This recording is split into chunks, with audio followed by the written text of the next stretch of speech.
For Pacifica Radio, I'm Christina Onnested. President Joe Biden is set to tour damaged areas of California, including hard-hit Santa Cruz County today, in the wake of devastating and deadly storms that have thrashed the state in the last 3 weeks. At least 20 people have died. Destruction has been reported across 41 of California's 58 counties.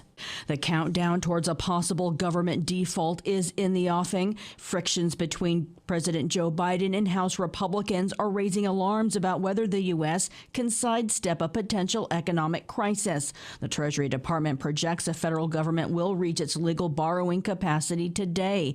It's an artificially imposed cap that lawmakers have increased roughly 80 times since the 1960s. The government can temporarily rely on accounting tweaks to stay open. That means any threats to the economy are several months away.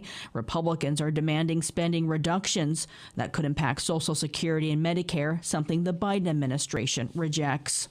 Ukrainian President Volodymyr Zelensky is calling for more speed in sending military aid to Ukraine.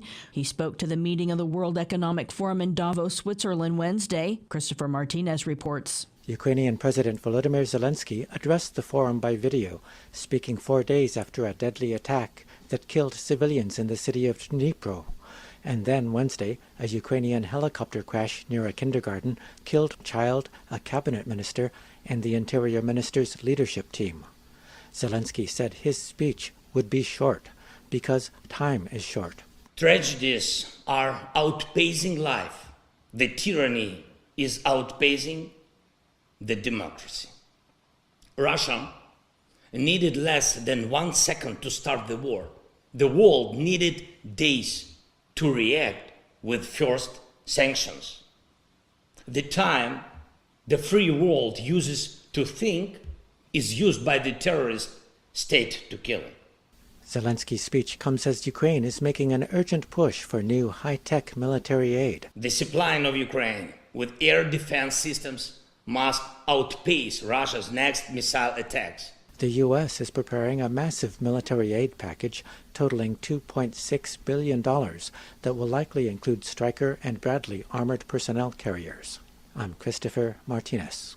Mayors of medium to large cities across the country are gathering in Washington, D.C. for the annual Conference of Mayors, where they outline policies to push for and hailed recent bipartisan legislation for funding infrastructure projects, then made a call for stronger gun control measures. Catherine Carley reports. Mayors from across the U.S. are gathered in Washington, D.C. to share strategies on how to reduce gun deaths, hold gun manufacturers accountable, and implore Congress to act.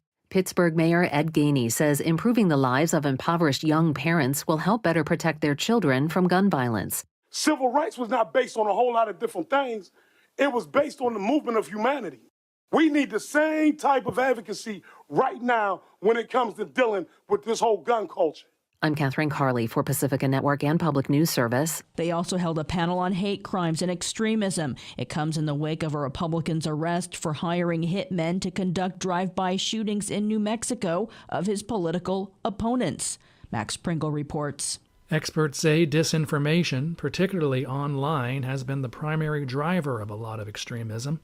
They said disinformation and conspiracy theories around the COVID vaccine, election results, and school curricula have had a big negative influence.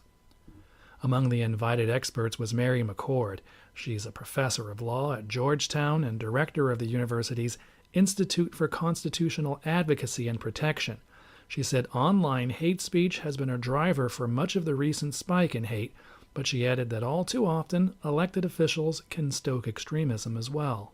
We've continued to see extremists basically use disinformation, some generated by them, some generated by influencers, social media influencers, cable news influencers, and even, sadly, elected members of Congress and high-level elected officials. FBI statistics show religious and ethnic minorities, immigrants, and the LGBTQ community have all experienced a rise in hate incidents targeting them. I'm Max Pringle. Solomon Pena appeared in court yesterday after his arrest for allegedly conspiring drive-by shootings on Democrats in New Mexico. He was held without bail. A new report says the Republican candidate who lost by a landslide in the November election and claimed it was rigged had a felony record where he served years in prison.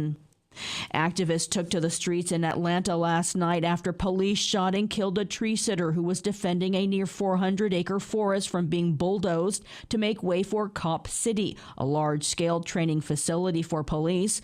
People chanted, "No Cop City, no justice, no peace." The police claim the tree sitter shot at a state trooper who was now in the intensive care unit, and they fired back in self-defense, killing him. But activists say the police narrative can't be trusted. Because they're just going to tell you whatever will justify what they have already done.